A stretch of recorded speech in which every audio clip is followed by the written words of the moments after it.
চিৰাঙৰ কাজলগাঁৱত আদিবাসী ছাত্ৰৰ আৱাসিক ঘৰৰ আধাৰশিলা স্থাপন।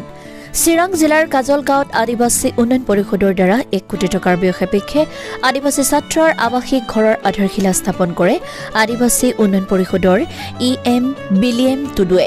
আধাৰশিলা স্থাপন অনুষ্ঠানত আচাৰ কেন্দ্ৰীয় সমিতিৰ সাংগঠনিক সম্পাদক ফিলিমন টুডু, চিৰাং জিলা আচাৰ সভাপতি অনন্ত মুৰ্মু লগতে আদিবাসী দল সংগঠন বিভিন্ন বিষয়াসকল উপস্থিত থাকে।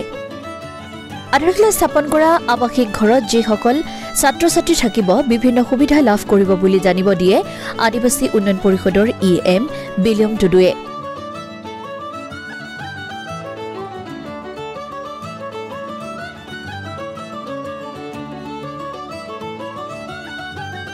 হয়, এইখিনি অলপ আনন্দ লাগিছে আৰু ধন্যবাদ দিব বিচাৰিছোঁ আমাৰ এইখিনি চিৰাং জিলাৰ আচাৰ কৰ্মকৰ্তাসকলক, কিয়নো যেটো আমাৰ এই কাজলগাঁৱত যেটো আমাৰ বয়স হোষ্টেল হ'ব এইটো কমপ্লিট 1 কোটি টকাৰ হ'ব আৰু হেতুত চোৱা-চিতা কৰিবৰ কাৰণে আমি যেটো নেকি ছাত্ৰ সন্থাক ওপৰত আমি কিবা দিছোঁ।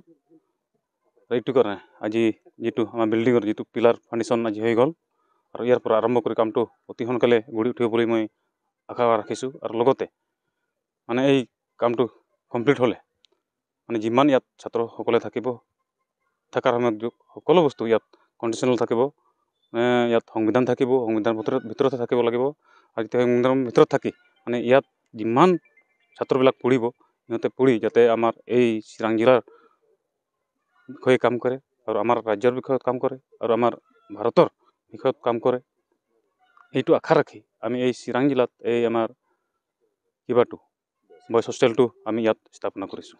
সকলো সুবিধা বিনামূলীয়া পাব নেকি ছাত্ৰখিনি? সকলো সুবিধা বিনামূলীয়া পাব, মানে থকা পৰা আৰম্ভ কৰি সকলো বিনামূলীয়া পাব, কিন্তু খাৱা আৰু কিবা কাৰণতে নিজে মানে কৰিব লাগিব। এনেকুৱা আৰু বিল্ডিং হ'ব নে বেলেগ ঠাইত বেলেগ জিলাত? এনে প্ৰথমবাৰ আমি চিৰাঙত কৰিছোঁ, এয়া লাহে লাহে আমাৰ কোকৰাঝাৰত আছে, আমাৰ বাস্কাত আছে, বাস্কাত আৰু তামোলপুৰ বয়স হোষ্টেলটো নাই, বেলেগ জিলাত আছে। আমি চেষ্টা কৰিছোঁ যাতে এই জেগাটো হওক। এই আদিবাসী উন্নয়ন ফাণ্ডক এই ফাণ্ডটো ক'ৰ পৰা কেন্দ্ৰীয় চৰকাৰে দিছে না ৰাজ্য চৰকাৰ? নাই, এইটো কেন্দ্ৰীয় চৰকাৰ কিবা হয়। কেন্দ্ৰীয় চৰকাৰ। হয়।